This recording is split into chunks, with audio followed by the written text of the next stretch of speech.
Perimontú. Es un perimontú de barrio, muy urbano. Sí. Una machi en actitud hardcore.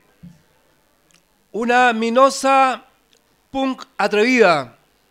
Mapuche 2.0.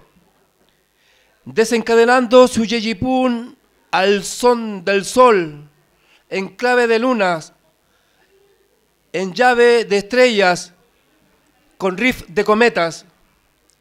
Una machi en actitud power metal, con Newendi, agitando su trance en el mosh, saltando al pogo, tierra abajo, al tajo, tierra adentro, al rojo, al cuajo.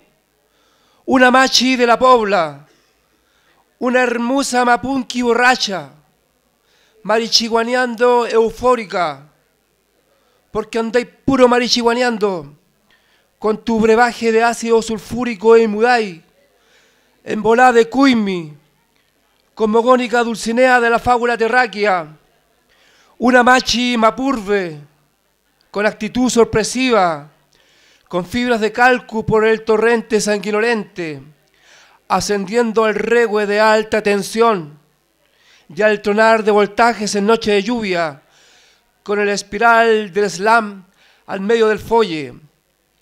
Una guacolda de las naki, toda brígida ella.